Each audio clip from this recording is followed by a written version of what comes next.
friends, welcome back to my channel. ഞാനിന്ന് തമിഴ്നാട് വെൺ പൊങ്കൽ റെസിപ്പിയാണ് കാണിക്കുന്നത്. ഇതൊരു ബ്രേക്ക്ഫാസ്റ്റ് റെസിപ്പിയാണ്. അപ്പോൾ ഈ ഒരു പൊങ്കൽ ഇഷ്ടപ്പെടുന്ന ഒരുപാട് പേര് നമ്മളുടെ എല്ലാം കൂട്ടത്തിലുണ്ട്. അപ്പോൾ അവർക്കൊക്കെ വേണ്ടിയിട്ടാണ് ഞാൻ ഈ വീഡിയോ ചെയ്യുന്നത്. അപ്പോൾ ഇതെങ്ങനെയാണ് ചെയ്യുന്നതെന്ന് കണ്ടു നോക്കാം. വെൺ പൊങ്കൽ ചെയ്യാൻ വേണ്ടിയിട്ട് നമുക്ക് വേണ്ടത് പച്ചരിയും ചെറുപയർ പരിപ്പുമാണ്. അപ്പോൾ ഞാനിപ്പോൾ ഒരു ചെറിയൊരു അളവിലാണ് കാണിക്കുന്നത്. 1/2 കപ്പ് പച്ചരി എടുത്തിട്ടുണ്ട്, ഒരു 1/4 കപ്പ് ചെറുപയർ പരിപ്പ് എടുത്തിട്ടുണ്ട്. ചെറുപയർ പരിപ്പിനെ തമിഴിൽ പാസിപ്പരിപ്പ് എന്നാണ് പറയുന്നത്. അപ്പോൾ ഇതിപ്പോൾ ഒരു ചെറിയ അളവാണ് ഞാൻ കാണിക്കുന്നത്. ഇതിപ്പോൾ 2 അല്ലെങ്കിൽ 3 പേർക്ക് കഴിക്കാനുണ്ടാവും, അത്രേ ഉണ്ടാവുള്ളൂ. അപ്പോൾ ആദ്യമായിട്ട് ചെയ്യുന്നവരാണ് ഈ ഒരു അളവിൽ ചെയ്ത് നോക്കുക. പിന്നെ ചെറുപയർ പരിപ്പിൻ്റെ അളവ് ഒരേ മെഷർമെൻറ്റിൽ തന്നെ എടുക്കാറുണ്ട്. ഇപ്പോൾ 1/2 കപ്പിന് 1/2 കപ്പ് തന്നെ എടുക്കാം, അല്ലെങ്കിൽ 1/4 കപ്പ് എടുക്കാം. പിന്നെ അതിൽ കുറയ്ക്കരുത്.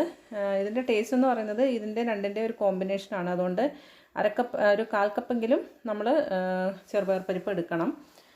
അപ്പോൾ നമുക്കിതെങ്ങനെയാണ് ചെയ്യുന്നതെന്ന് നോക്കാം. ആദ്യം ഇതൊന്ന് വറുത്തെടുക്കാം.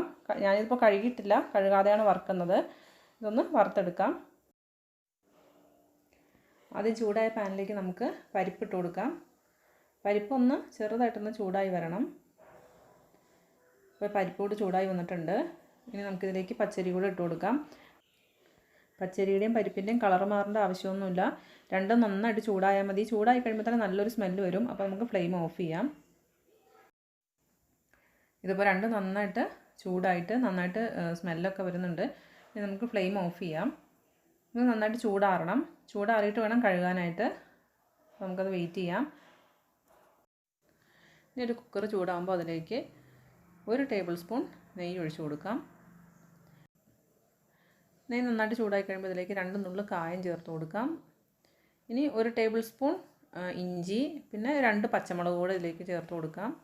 നന്നായിട്ടൊന്ന് വഴറ്റി കൊടുക്കുക. ഇനി ഇതിലേക്ക് നമുക്ക് വെള്ളം ചേർത്ത് കൊടുക്കാം. ഞാനിപ്പോൾ ഒരു 5 കപ്പ് വെള്ളം എടുത്തിട്ടുണ്ട്. നമ്മൾ ഏത് കപ്പിലാണോ പച്ചരി അളക്കുന്നത് ആ കപ്പിൽ തന്നെ 5 കപ്പ് വെള്ളമാണ് ഞാനിതിലേക്ക് എടുത്തിരിക്കുന്നത്. എനിക്കിപ്പോൾ ഇഞ്ചി കുറച്ച് മൂത്ത് പോയിട്ടുണ്ട്. ഇത്രയും മൂക്കേണ്ട ആവശ്യമില്ല. നമുക്ക് വെള്ളം ഇതിലേക്ക് ഒഴിച്ചു കൊടുക്കാം. അപ്പോൾ വെള്ളം ഇതിലൊരല്പം കൂടുതൽ വേണം. നമ്മൾ സാധാരണ വേവുന്നതിലും അരിയും പരിപ്പും വെന്തൊന്ന് കുഴഞ്ഞു വരണം. അതിന് വേണ്ടിയിട്ടുള്ള വെള്ളം ഞാൻ ഒഴിച്ചിട്ടുണ്ട്. ഇനി ഇതിലേക്ക് നമുക്ക് ആവശ്യത്തിന് ഉപ്പ് കൂടി ഇട്ട് കൊടുക്കാം. ഇപ്പോൾ തന്നെ ഉപ്പ് കറക്റ്റ് ചെയ്യണം, പിന്നീട് നമുക്കിതിലേക്ക് ചേർക്കാൻ പറ്റില്ല.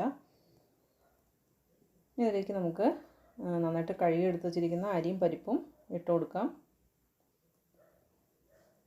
ഇനി ഇത് കുക്കർ അടച്ചിട്ട് ഒരു ഹൈ ഫ്ലെയിമിൽ 1 വിസിലും ലോ ഫ്ലെയിമിൽ 2 വിസിലും കളഞ്ഞാണ് ഞാൻ വേവിക്കുന്നത്. കുക്കറിൻ്റെ പ്രഷറെല്ലാം പോയി ഇതിവിടെ നന്നായിട്ട് വെന്ത് വന്നിട്ടുണ്ട്. ഇതുപോലെ ഒന്ന് കുഴഞ്ഞ് വരണം. പിന്നെ ഇതിൽ ഇത്രയും വെള്ളം ഇപ്പോൾ ആവശ്യമാണ്, അല്ലെങ്കിൽ ചൂടാറി കഴിയുമ്പോൾ ഇത് കുറച്ചും കട്ടയായി പോവും. ഇതിനെ നമുക്കൊന്ന് താളിച്ചൊഴിക്കാം. താളിക്കാൻ വേണ്ടിയിട്ട് ഒരു പാൻ ചൂടായി കഴിയുമ്പോൾ 1 ടേബിൾ സ്പൂൺ നെയ്യ് ചൂടാക്കി എടുക്കാം. ഇത് നമുക്ക് പൊങ്കൽ മുഴുവനായിട്ട് നെയ്യിൽ ചെയ്യാൻ താല്പര്യമില്ലെങ്കിൽ പകുതി നെയ്യും പകുതി സൺഫ്ലവർ ഓയിലും ഉപയോഗിക്കാം. പക്ഷേ നെയ്യിൽ ചെയ്യുമ്പോഴാണ് കുറച്ചുകൂടെ ടേസ്റ്റ് ഉണ്ടാവുക. നെയ്യ് ചൂടായി കഴിയുമ്പോൾ ഇതിലേക്ക് 1 ടീസ്പൂൺ ചെറിയ ജീരകം ചേർത്ത് കൊടുക്കാം. ചെറിയ ജീരകം നന്നായിട്ട് പൊട്ടണം, എന്നാലേ അതിൻ്റെ ഫ്ലേവർ വരുള്ളൂ. ഇനി ഇതിലേക്ക് 1 ടീസ്പൂൺ കുരുമുളക് കൂടെ ചേർത്ത് കൊടുക്കാം. ഇനി 1 തണ്ട് കറിവേപ്പില, പിന്നെ ഒരല്പം കാഷ്യൂനട്ട് നിങ്ങളുടെ ഇഷ്ടത്തിന് കൂട്ടവും കുറയ്ക്കുകയൊക്കെ ചെയ്യാം. ഇനി നന്നായിട്ടൊന്നങ്ങ് കളർ മാറി വരുന്ന സമയത്ത് ഇത് നമുക്ക് പൊങ്കലിലേക്ക് ചേർത്ത് കൊടുക്കാം. ഇത് നന്നായിട്ട് മിക്സ് ചെയ്ത് യോജിപ്പിച്ച് കൊടുക്കാം. നല്ല ടേസ്റ്റി ആയിട്ടുള്ള വെൺപൊങ്കൽ ഇവിടെ റെഡി ആയിട്ടുണ്ട്. ഇതിൻ്റെ കോമ്പിനേഷൻ സാമ്പാറും തേങ്ങാ ചമ്മന്തിയാണ്. അപ്പോൾ ഇതൊന്ന് ട്രൈ ചെയ്ത് നോക്കുക. ഇതുവരെ കഴിക്കാത്തവരാണെങ്കിൽ ഇഡ്ഡലിയൊക്കെ ചെയ്യുന്ന സമയത്ത് അതിൻ്റെ കൂടെ ഇതൊരല്പം ചെയ്ത് നോക്കുക. ഇഷ്ടപ്പെട്ടെങ്കിൽ ലൈക്ക് ചെയ്യാനും കമൻറ്റ് ബോക്സിൽ കമൻറ്റ് ചെയ്യാനും മറക്കരുത്. ആദ്യമായിട്ടാണ് എൻ്റെ വീഡിയോ കാണുന്നതെങ്കിൽ ഒന്ന് സബ്സ്ക്രൈബ് ചെയ്ത് സപ്പോർട്ട് ചെയ്യാനും മറക്കരുത്. നല്ലൊരു വീഡിയോ ആയിട്ട് വീണ്ടും കാണാം. Thanks for watching.